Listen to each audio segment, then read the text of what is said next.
আসসালামু আলাইকুম প্রিয় উদ্যোক্তাগণ, মার্শাল বয়েস চ্যানেলের পক্ষ থেকে আপনাদের স্বাগতম। আজ আমরা টমেটো চাষের এ টু জেড এক তথ্যবহুল ভিডিওতে জানাবো কিভাবে বাম্পার ফলন ফলাবেন। থাকছে তারই সম্পূর্ণ গোপন ট্রিক্স। প্রিয় ভিউয়ার্স, আপনি যদি আমাদের চ্যানেলে নতুন হয়ে থাকেন তাহলে চ্যানেলটি সাবস্ক্রাইব করে ফেলুন গুরুত্বপূর্ণ কৃষিভিত্তিক ভিডিও পাওয়ার জন্য। আর ভিডিওটি ভালো লাগলে একটি লাইক দিয়ে দিবেন এবং আমাদের উৎসাহ যোগানোর জন্য একটি কমেন্ট করবেন ইনশাআল্লাহ। আসেন প্রথমেই জানি কেন টমেটো চাষ করবেন। টমেটো একটি সুস্বাদু এবং অত্যন্ত পুষ্টিকর ফল ও সবজি। এটি ভিটামিন সি, লাইকোপেন এবং অ্যান্টিঅক্সিডেন্ট সমৃদ্ধ সবজি।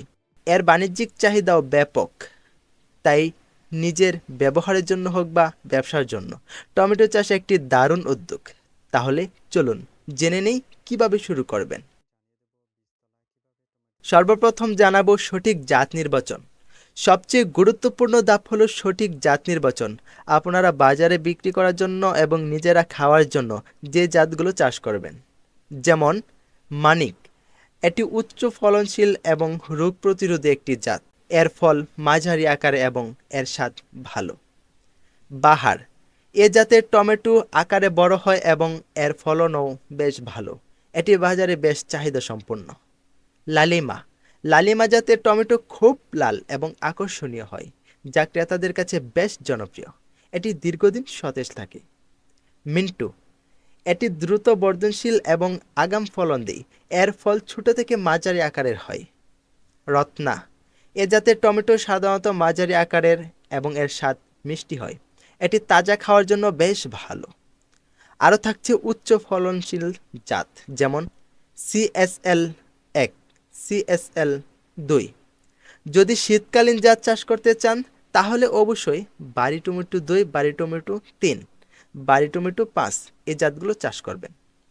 আর যদি গরমকালীন জাত চাষ করতে চান তাহলে বাড়ি টমেটো 4, বাড়ি টমেটো 6, বাড়ি টমেটো 10 এই জাতগুলো চাষ করবেন। জমি তৈরি ও মাটি নির্বাচন। টমেটো চাষের জন্য বেলে দোআঁশ বা দোআঁশ মাটি সবচেয়ে উপযোগী, যেখানে পানি নিষ্কাশনের সুব্যবস্থা থাকবে।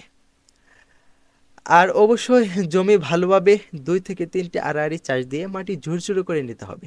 তারপর আগাছা মুক্ত করে জমিতে উপযুক্ত সার দেওয়ার পর ভেট তৈরি করে রোপণ করতে হবে। সার ব্যবহার। প্রিয় বন্ধু, সার ব্যবহার করার জন্য 1 শতক জমির মাপে একটি চার্ট তৈরি করা হলো। যেমন 1 শতক জমিতে টমেটো চাষের জন্য জৈব সার 40 থেকে 50 কেজি, ইউরিয়া 1.5 থেকে 2 কেজি, টিএসপি 2 থেকে 2.5 কেজি। যদি টিএসপি না পাওয়া যায় তাহলে ডিএপি 2 কেজি দিয়ে দিবেন এবং এমওপি 1 কেজি। যদি সম্ভব হয় তাহলে অনুসার ব্যবহার করবেন, এতে খুব ভালো হবে, তাহলে সর্বোচ্চ ফলন হবে। এইভাবে সার দেওয়ার পর আবারও সার ব্যবহার করতে হবে। চারা রোপণ করার 4 থেকে 5 সপ্তাহ পরে 1 শতক জমির মাপ: ইউরিয়া 2 থেকে 2.5 কেজি, টিএসপি 1.5 থেকে 2 কেজি, এমওপি 1 থেকে 1.5 KG. Gypsum, zinc, sulphate, boron, magnesium এই সারগুলো যদি প্রয়োগ করতে পারেন তাহলে সর্বোত্তম হবে। প্রিয় উদ্যোক্তাগণ, আপনারা সরাসরি বীজ বুনেও টমেটো চাষ করতে পারেন, তবে বীজতলায় চারা তৈরি করে সেই চারা রোপণ করলে ফলন বেশি ভালো হবে। আপনারা যেভাবে চারা তৈরি করবেন, প্রথমেই বীজতলার মাটি ঝুরঝুরে করে তারপর জৈব সার মিশিয়ে বীজ বপনের জায়গা তৈরি করুন। তারপর একটি পাত্রে কিছু পানির সাথে কার্বেন্ডাজিম বা থিরাম গ্রুপের 1 থেকে 2 ফোঁটা ছত্রাকনাশক দিয়ে সেই পানিতে 12 ঘন্টা বীজ ভিজিয়ে রেখে তারপর বীজ বপন করুন। চারা গজানোর পর অতিরিক্ত চারা তুলে ফেলুন। তারপর চারাগুলো 4 থেকে 6 পাতা হলে রোপণ করা শুরু করে দিন। আর অবশ্যই চারাগুলো বিকেলে রোপণ করবেন। বন্ধুগণ, আপনারা সারি থেকে সারির দূরত্ব 60 থেকে 75 সেন্টিমিটার রাখবেন, আর চারা থেকে চারার দূরত্ব 45 থেকে 60 সেন্টিমিটার রাখবেন।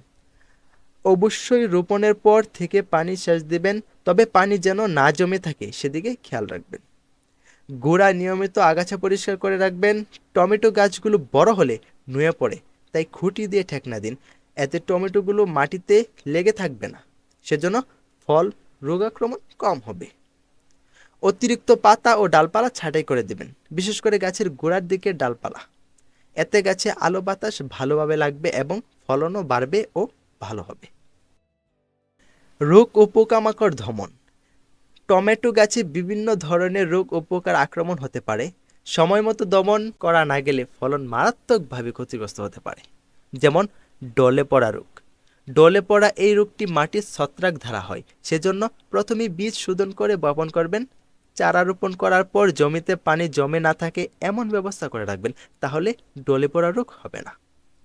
পাতার দাগ রোগ, এটিও ছত্রাকজনিত রোগ।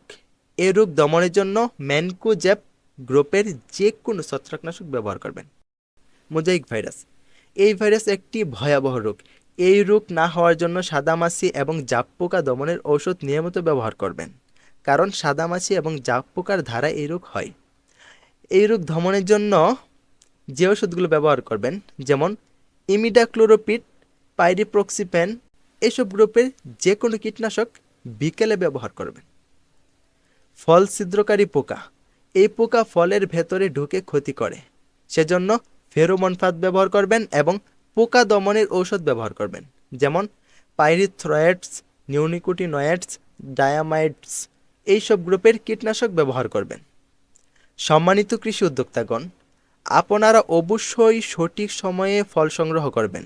যেমন টমেটো যখন হালকা লালচে বা গোলাপি রং ধারণ করে তখনই সংগ্রহ করুন। পুরোপুরি পাকা টমেটো তুলে নিলে তা বেশি দিন সংরক্ষণ করা যায় না, তাই বাজারজাতকরণের জন্য একটু কাঁচা অবস্থায় সংগ্রহ করা ভালো। আপনারা সকালে অথবা বিকেলে যে কোনো সময় ফল সংগ্রহ করতে পারবেন। ভিউয়ার্স, এই ছিল টমেটো চাষের একটি বিস্তারিত গাইড।